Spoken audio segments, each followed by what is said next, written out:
NVIDIA CEO Jensen Huang would like you to know that you're completely wrong if you recoiled in horror at DLSS 5's AI beautified video game characters. Welcome to Inside Games Daily, the only gaming news show brave enough to tell you that it's impossible to be wrong about how you react to art. Yeah, what the hell is this? If you see something and you go, ah, I don't really want a tech CEO saying, you like it, you look at it and it's good. That said, one caveat, as long as your reaction to the art is authentic, I don't know, there's a lot of inauthenticity on the internet these days when it comes to reacting to media. But what's more authentic, what's more core to this experience than demanding proper humanity in the art that we enjoy? Sheesh. That's a great question, Lawrence. NVIDIA CEO made the comments at a press Q&A at GTC 2026 yesterday, following the firestorm of negativity surrounding DLSS 5. Yeah, when asked by Tom's Hardware editor-in-chief Paul Alcorn about the criticism, Huang gave a very pointed reply. Quote, "Well, first of all, they are completely wrong," Huang began. "The reason for that is because, as I have explained very carefully, DLSS 5 fuses controllability of the geometry and textures and everything about the game with generative AI. Ah, yes, of course. Huang then reiterated that developers have the ability to fine-tune the generative AI to produce a range of artistic expressions, suggesting that developers could make a toon shader or make an entire game that's made of glass. Sounds cool, I guess. Yeah. He continued saying, quote, "All of that is in the direct control of the game developer. This is very different than generative AI. It's content control generative AI. That's why we call it neural rendering." Everybody got it? We all write down our notes there? Hopefully we did. I guess. NVIDIA's machine, though, is still in charge of the output, even if they're exposing some of the knobs to developers. So there's still cause for concern here, but I guess if you get really philosophical about it, that's kind of always been the case. Like the paint manufacturer controls an aspect of how a painting is going to come out regardless of what colors the artist chooses to use. So I don't know. I can think myself in circles about this. It's true. No matter what NVIDIA calls it, the vast majority of folks did not like it. Video Games Chronicle reports that the 70-second YouTube video unveiling the tech has over 1 million views, but just a 16% positive like to dislike ratio. Yeah, and I did see some comments in our last video being like, "I think it looks good." All right, you're one of the 16%. Doesn't mean you're wrong. And in fact, according to the CEO of the largest corporation on the planet, you're correct. So enjoy that. But, Lawrence, yet again, we are told by a tech CEO that AI is awesome, despite what we see and experience with our own eyes and ears. And let me tell you, Jensen Huang has nothing to gain about telling us that AI looks good here. Nothing to gain at all. Yeah, he's got no investors to appease. All right, if I put my cynicism aside for a second, I can see the future of games rendering in that. It truly is a couple of leaps ahead, but I get why the reaction is so strong because I'm feeling it myself. And it's just like you said, Bruce. They're promising that this will lead to some explosion of vibrance and artistry in the human experience. But yet again, what we see right in front of us, big old pile of slop. That's right. There's even more cause for concern, I'll be honest. Insider Gaming reports another troubling problem with DLSS 5. NVIDIA showed game demos from a variety of developers, implying that those companies endorsed how DLSS 5 made their games look. Yeah, I remember Digital Foundry even commented that NVIDIA said that Todd Howard had completely signed off on it, so it was his vision and he had artistic control of it. But that may not be the case for all the companies involved, at least not everyone at all the companies involved. Yeah, Insider Gaming reports that that was not the case with Ubisoft and Capcom. They quote an anonymous Ubisoft developer that said, quote, "We found out at the same time as the public about DLSS 5. Insider Gaming also reports that multiple Capcom developers were shocked by the reveal, given that the company has been historically anti-AI. Or at least that's been their process. Reading those comments, maybe selfishly, I was kind of thinking about this all from the consumer perspective and the artistic perspective. But reading those comments kind of gave me a minor heart attack thinking on behalf of developers based in the United States, especially, given the acceleration of outsourcing jobs. Seeing that tech makes me think of a game where all you make are mannequins of various heights, and then you just let NVIDIA slap a face on them and light it for you. So yes, this tech was always going to, I guess, allow fewer developers to create the work of many. That's kind of what technology does. But I feel really bad for any developer that has yet to be laid off in the United States, because it's already been a rough go, and seeing tech like this just makes me feel even worse for the future. Yes, sir. It's really bad all the way around. This complicates concerns over how neural rendering could impact artistic expression and intent in video games, and that's what Lawrence is getting at here. Is that, yeah, you know, like you said, technology takes over other people's jobs, and usually people lose jobs and then maybe move on to different jobs because of new technology. However, the real question is DLSS 5 a better artistic expression than what a human could make? In my opinion, no. In other people's opinion, yes. So that's what we have to sort of debate, and we'll find out where it lands, really. Yeah, I think a powerful kind of analog to that debate just happened on Reddit, of all places. Reddit user VDRAC actually took the human approach to some of these DLSS 5 enhanced images and kind of showed what this technology could accomplish if everything is not so, I guess, studio lit, Instagram filtered. They kind of dialed it back a little bit. Yeah, claiming that the tone mapping in DLSS 5 is fucked. They put together an album of adjusted and de-slapified images that showcase a much more natural look.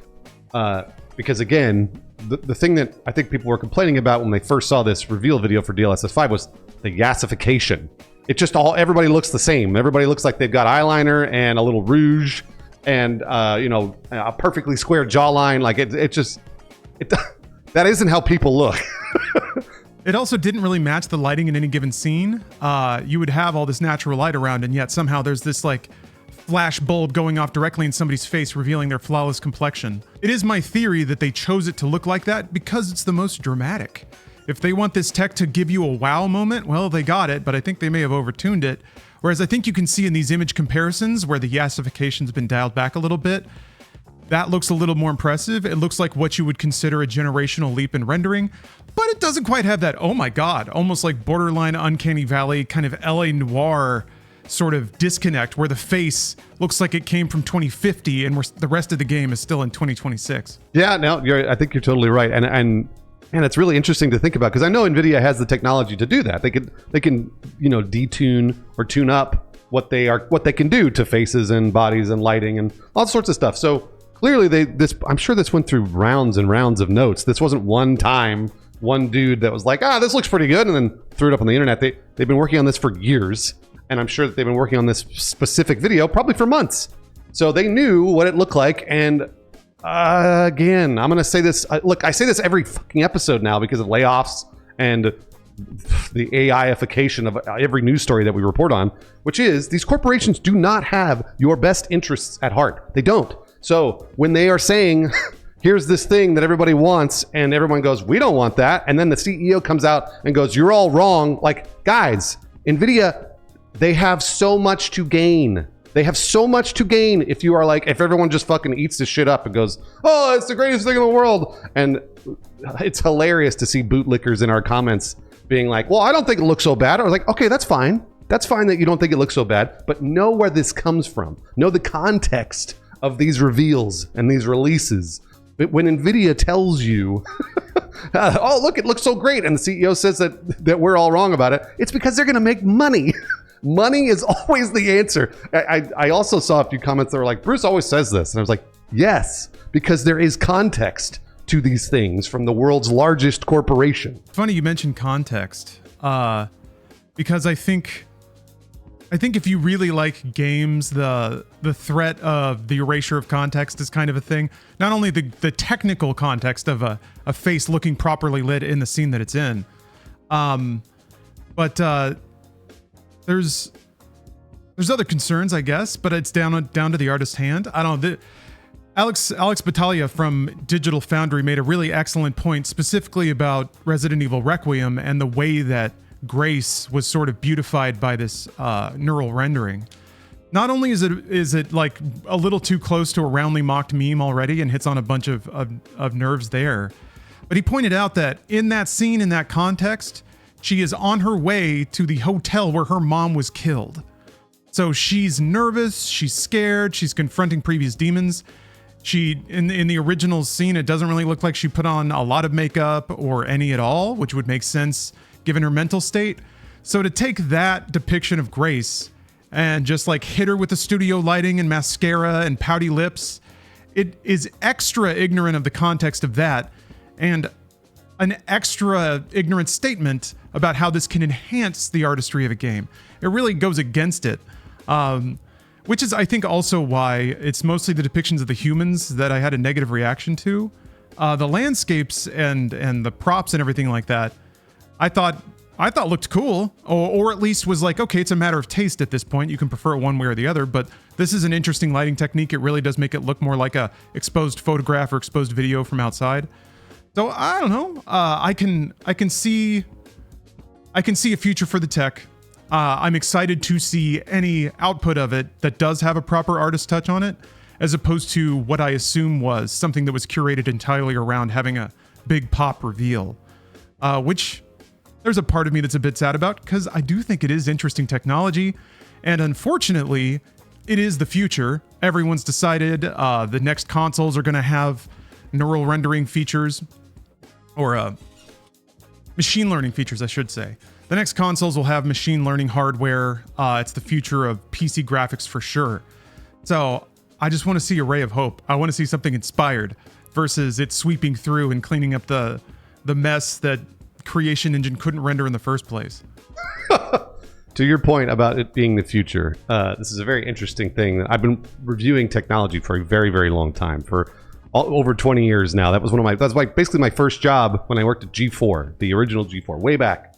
And over the years when I worked at G4 and reviewed technology for shows there, I reviewed 3D televisions, and I reviewed a lot of 3D TVs. So I was there during the period of when 3D TVs were a thing. And I mean, it was just one after another. Every manufacturer, Panasonic, Samsung, LG, they all had 3D TVs. And sometimes you had the 3D TVs with the passive 3D. Sometimes you had active 3D, which were battery-powered glasses. And everyone said over and over, 3D TVs are the future. They said over and over, 3D TVs are the future. This is where it's going. Everybody's going to have it. It's getting better. It only blah, blah, blah. And they were right. 3D TVs literally only got better. They did over the years that I reviewed them. But you know where I'm going. It wasn't the future. We don't have 3D TVs in our house. And that's the interesting thing about AI. This is the thing that I think a lot of people say is that, oh, AI is the future. AI is the future. I do think a core aspect of AI is the future. I really do. I think AI will start to integrate into what we're doing. But I don't think it's going to be exactly what every corporation tells us it's going to be. So when we push back on this stuff and we say, this isn't the thing, this doesn't work, I don't like this, et cetera, then that's good. That's a good thing. If we all band together and say, you know what, NVIDIA, you can't have another $1 trillion from us because this was like garbage. Then that's good. And by the way, I love NVIDIA. I've been buying NVIDIA products for 20 years, been sponsored by NVIDIA. Like, I really do love that company.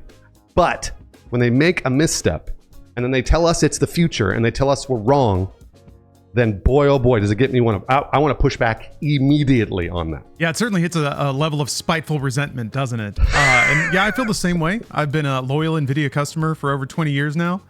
It's bizarre to think about them growing into the largest corporation on the planet when I was trying to buy a video card to run the original Far Cry.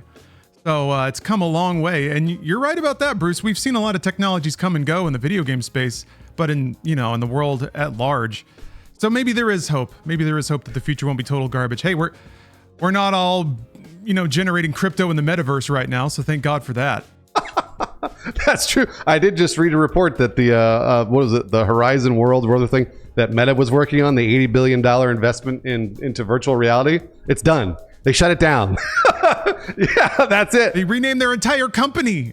God damn. They spent $80 billion on it, and they're like, never mind. And remember, they had Mark Zuckerberg and like news reporters. They all sat in virtual reality. This is the future. No, it wasn't. Well, thank God there's still power and people turning their backs on stuff that sucks. I don't want to write off the tech right now. In its current phase, it kind of sucks. And I think NVIDIA was a bit short-sighted. Certainly didn't read the room when it came to unveiling this to the world or how they did it. Yeah, absolutely. I completely agree. And again, I really like NVIDIA. I have an NVIDIA card in my computer right now. So I want them to just continue working on those things and not the yassification of art. Agreed. And while we want them to keep working on that, we love working on this show. So thank you for watching. It's because you choose to watch that we get to do this every day or nearly every day. So thank you very much for that. If you enjoyed our discussion and our dogpiling on of DLSS 5, please check out our Patreon, subscribe to the channel. You can find all our content on Patreon. It's not as easy to do that on YouTube these days, weirdly. So if you want to watch our old content, you can find it all there for free. With some hot memes, there's some new DLSS 5 memes, so I'm going to stack those all up in the Patreon post today again. We got to catch up on the nightly haul, all the memes that fell into our traps. And speaking of the Patreon, we got some people that support us directly. We're ahead on our shoutouts, so there's just one today. The big man, DJ Kento, thank you very much for supporting the show. Thank you again for watching Inside Games. We'll see you all next time.